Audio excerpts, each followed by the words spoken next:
go to exam tips and just give you a few tips here. So thickness calculation. Look, API never answer like 0.0075 and 0.007, or the possible answer are not very close to each other. So they don't want to trick you to if you can round it off or not. So the possible answer would be wide apart. So for example, if you did a calculation, you get 0.0075, is simply 0.007. Just round it off, just drop it. Or if it is, say, the pressure you have calculated to be 239.3 psi, it's actually, you can always use 239 and compare the result, the possible answer, and choose the right one. There would not be 240 or 238 other possible answer. They would be wide apart. So the answer you calculated, if it's right, it will be very close or almost same as the right answer. The other one would be, be careful if you are asking you for the data input is in British units or in metric ISO units. So sometimes the data given in inches or foot, and the choice is in millimeter or meter. So be careful which one when you are converting this.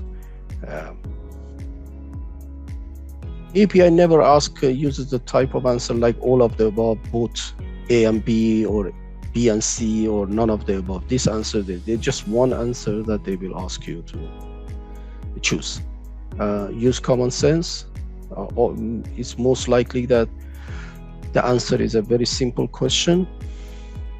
A lot of questions derived from basics, definitions, meaning, scope, exclusion. Remember that API has 4 levels of expertise: trainee,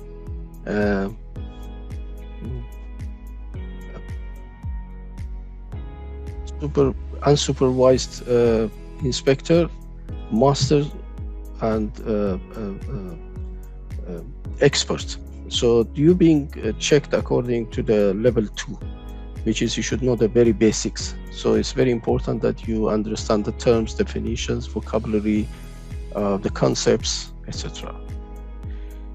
Sitting for exam can be, because it's a long day, can be very stressful. Have enough sleep.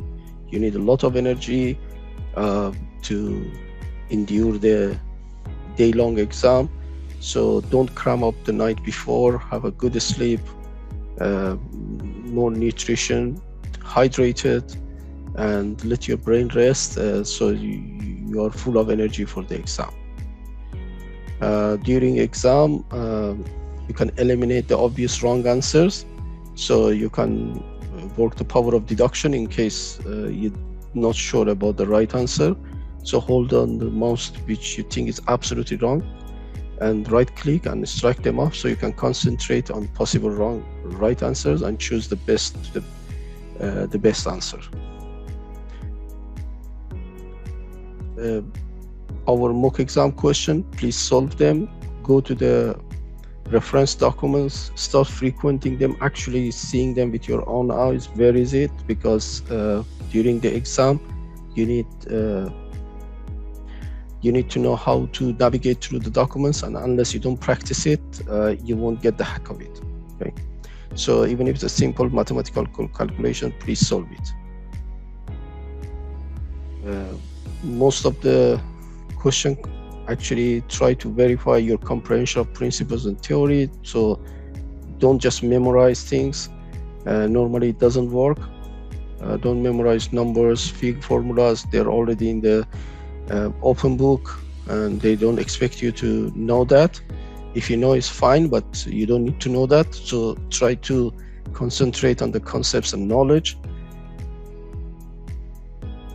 So some question might be irrelevant data they have given you. They don't want to confuse you because in actual scenario, API wants to verify that whether you can understand between or differentiate between relevant and non-relevant question data in order to solve the equation or get the answer right.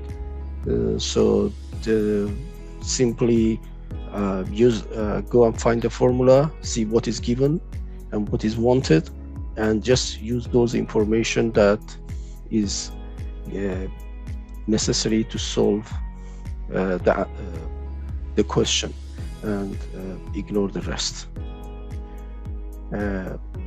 Pay particular attention to table, charts, figures, footnotes. We shall explain all this. And during the open book examination, if you can't find the topic, look at the table of content, or if you can't find it there, look at the list of figures or list of tables. It's high probability that you will find it there, the right page to go to. If you still can't find them within a minute or so, just flag it off, jump to the next question. Don't waste your time. There is a high chance of encountering that topic that you're looking for when you're actually looking for something else in other questions. So just make a note of that question and go to next question.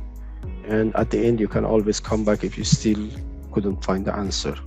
Okay, so that is that to have a better time management, that you're no short of time. Thank you for listening. This is end of module 1.